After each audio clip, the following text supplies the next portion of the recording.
keep them away from any screens. You should do it for as long as humanly possible. No iPad. But I want to know. You can't have the iPad. No! Social media addiction is officially being argued in court, but this is not just about children scrolling too much. These lawsuits are asking something bigger. Did social media platforms design environments that influence behavior, development, and safety, especially for children? And depending on how these cases unfold, they could reshape how youth interact with technology for decades. If you are new here, welcome. My name is Mona, and on this channel, we break down trending topics, social behavior, relationships, and real-world consequences tied to online culture. We focus on the bigger picture behind headlines, not just reactions. Receipts over reactions. This video is not about banning social media. This is about understanding accountability. Because when you look at these lawsuits closely, you start seeing how corporate design, government regulation, culture, and household boundaries all intersect when it comes to children and technology. Right now, multiple states and families are suing major social media platforms. The court claim is that these companies intentionally designed their apps to keep users engaged as long as possible. That includes algorithm reinforcement, endless scrolling, and notification systems built to pull users back repeatedly. The legal question is whether companies knew these designs could negatively impact children while still marketing these platforms as safe spaces for families. If you're online, you've probably already heard about the massive lawsuit against Meta and YouTube taking place in Los Angeles over if the platforms are clinically addictive and cause mental health harms to children. However, there is another case that you need to pay attention to that has started in New Mexico. Meta goes to trial over alleged child exploitation on Facebook and Instagram. This case will argue that Meta's platforms create dangerous environments for children, putting them at risk of sexual exploitation, solicitation, sextortion, and even human trafficking. The lawsuit states that Meta knowingly exposes children to the twin dangers of sexual exploitation and mental health harm. Meta's motive for doing so is profit. Some internal emails have already been presented. One in particular says that a Meta researcher warned of 500,000 child exploitation cases daily on Meta platforms. Meta CEO Mark Zuckerberg is set to take the stand today in a landmark social media trial. The plaintiffs claim Instagram is intentionally designed to be addictive and harm children. Mark Zuckerberg will be grilled before a jury in this landmark trial that's considered a bellwether as well. It's asking whether Meta, the parent company of Instagram and Facebook, and YouTube, which is of course owned by Google, put profits over users' safety and well-being. All of this will impact scores of other lawsuits in process nationwide. Zuckerberg's testimony is likely to focus on how his platforms protect users.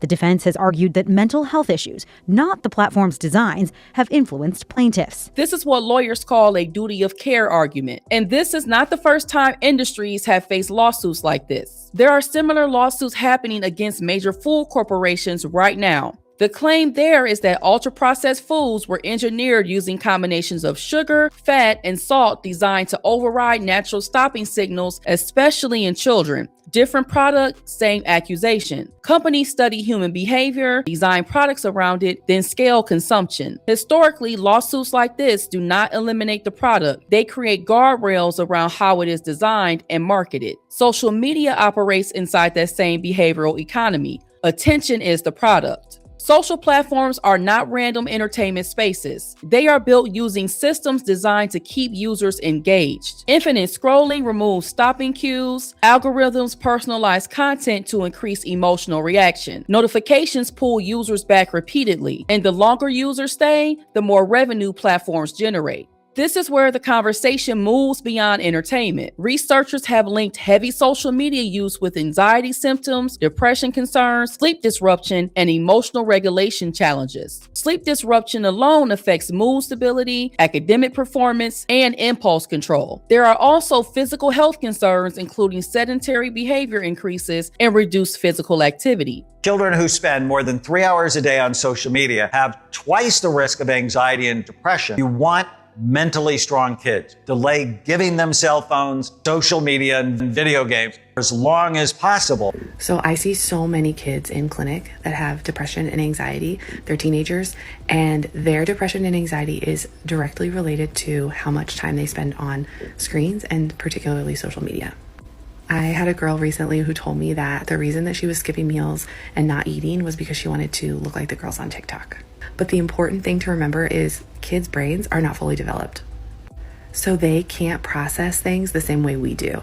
And I know a ton of adults who have body image issues, depression, anxiety, because they are on social media so much and it's negatively impacting their lives. Behaviorally, high stimulation digital environments are associated with lower frustration tolerance, stronger dependencies on validation, and increased emotional reactivity. Educators are also raising concerns about declining reading stamina and attention endurance. Students are increasingly comfortable with short bursts of information, but struggle with long-form comprehension.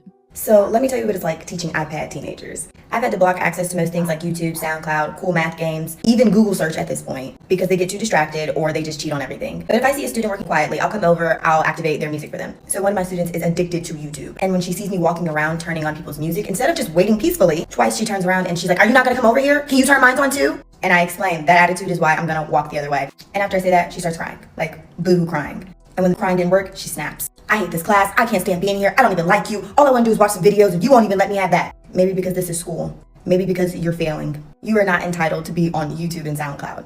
And this is just the first wave of the iPad kids. It's gonna get worse. Scientists are studying how constant high stimulation digital environments interact with developing reward systems in youth brains. The concern is habit formation and reinforcement cycles, not permanent brain damage claims. Another growing concern involves social skill development. Heavy digital interaction can reduce comfort with face-to-face communication. Some youth struggle reading tone, body language, and social cues when most interaction happens through screens. Conflict resolution can also change. Online spaces allow avoidance or public reaction instead of real-time problem solving. Our generation is so based around social media and being online all the time that like we struggle with like having in-person conversations because mostly like people, when they have like a deep conversation with somebody, they would rather send like a really fat text message rather than like calling them or like meeting up with them or something. And most people have more confidence when they talk over like, you know, through social media or like texting, and people really don't like. They hide behind their phones. Exactly. Yeah.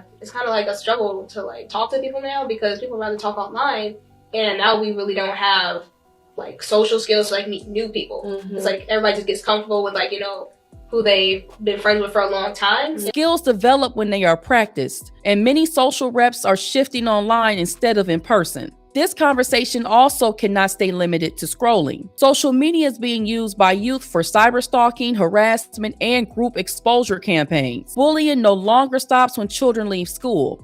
It also follows them into their homes. Law enforcement and child safety organizations have also warned that social media platforms can become entry points for grooming and exploitation. Once images are shared online, control is often permanently lost. That is why these lawsuits are expanding beyond screen time into safety environments. I'm just telling parents, you have no clue how bad it is. An image of your child on the internet that you're trying to show people on social media, they can take the face of your child and make a porn movie with your child, animated, artificial intelligence, that everything's real. You can't tell the difference. Then they can insert themselves into this porn film. There were over 33 million images transferred or downloaded last year. I believe there's so many pedophiles in the US that it's beyond not safe anymore. So one thing parents really don't understand is how absolutely dangerous it is right now. And this is not just happening in the United States. Australia recently passed legislation restricting social media accounts for children under 16. Platforms must verify age or face major financial penalties. Several countries, including France, Denmark, Spain, and Malaysia, are exploring or implementing similar restrictions. That signals a major shift. Governments are starting to treat youth exposure to social media as a developmental and public health issue, not just entertainment. Regulation alone does not solve behavior.